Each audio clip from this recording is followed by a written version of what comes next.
Asalaamu calaykum.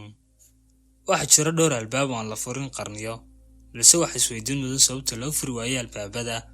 Xilligan aynu joogno, waxa dhacday in qof kasta furi karo albaabku doone, balse run ahaantii albaabadaasi waxay ahaadeen kuwo xidhan oo cidina aanay isku dayin furitaankooda, cabsi laga baqanayo siraha ku hoos tuugan. Fiidiyogan ayaan idinkula wadaagi doonaa 3 albaab oo cidina aanay isku dayin furitaankooda ama se ay mamnuuc tahay in la furaa. Daawasho wanaagsan.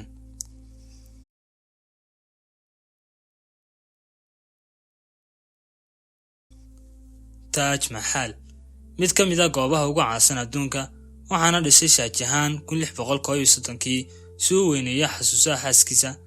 Shah Jahan waxa uu la noolaa xaaskiisa muddo 14 sano ah, balse waxa ay dhimatay markii ay u dhashay ilmihii 14aad. waxa uuna waayay qoftii nolosha midowga ay ku ahaayeen, saameyn weynna way ku reebtay dhimashadeedu, waana sababta ku dhalisay dhisidda Taj Mahal. waxa uuna u baahday si uu dhiso 1000 maroodi iyo 20,000 oo nin, waxayna ku qaadatay dhisidda dhismaha 20 sano. Dhismaha qasrigu waa mid aad u qurux badan, sidoo kale dhismaha waxa uu leeyahay minaarado dhaadheer oo dhererkoodu dhan yahay 40 mitir, aadna uga fog dhismaha qasriga. Sababta looga fogeeyay ayaa ah si aanu qasrigu wax dhib ah ula kulmin haddii ay ku soo dumaan minaaradahaasi. Haddaba arrinta ku hoos tuugan Taj Mahal ayaa ah in ay jiraan dhowr albaab mamnuuc ay tahay in la galaa, waxaana jira dhowr aragtiyood ay ku kala duwan sababta loo furi waayay albaabada.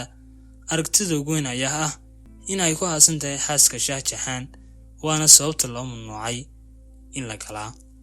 Taalada Abu Hawl waxa uu ka mid yahay taalooyinka ugu caansan adduunka, waxaana lagu tilmaamay inuu yahay ka ugu weyn. waxa uuna joogiisu dhan yahay 20 mitir, balciisuna 19 mitir, dhererka hoosena uu yahay 73 mitir.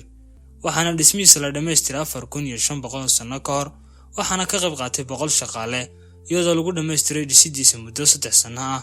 balse waxaa la xaqiijiyay in dhismaha hoostiisa ka dhisan yihiin 2 qol oo gudahooda ku duugan yihiin siro badan, iyadoo dadku ay ku kala fikir duwan yihiin waxa ku hoos tuugan, balse lama xaqiijin xogta dhabta ah sababtoo ah ay mamnuuc tahay in la furo. Macbadu Banabaha Sawami waxa uuna ku yaalaa maxbadkan magaalada Kiraak ee ku taala Hindiya, waxa uuna caan ku yahay sawiraan iyo naqshado ku xardhan wajahdiisa hore, balse taasi ma aha sababta kaliya ka dhigtay mid caan ah. waxaana laga helay gudihiisa 6 qol oo waaweyn oo xidhan kana samaysan biro. Sanado badan kadib, dowladda Hindiya ayaa go'aansatay in la furo albaabada si loo ogaado wax ku hoos jira.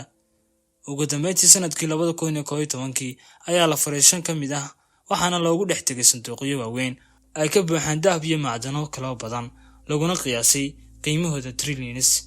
balse waa maxay sababta loo furi waayay ka lixaad? waxa uuna ahaa mid ay dadku ka mooganayeen furitaankiisa. sidoo kale waxaa la sheegay in ay jireen tuugo isku dayday inay u dhacaan, balse markay damceen inay gudaha u galaan, waxa kaga soo baxay masweyn wayna iskaga yaaceen. ilaa iyo iminkana lagama hayo warar sugan siraha ku duugan albaabka lixaad.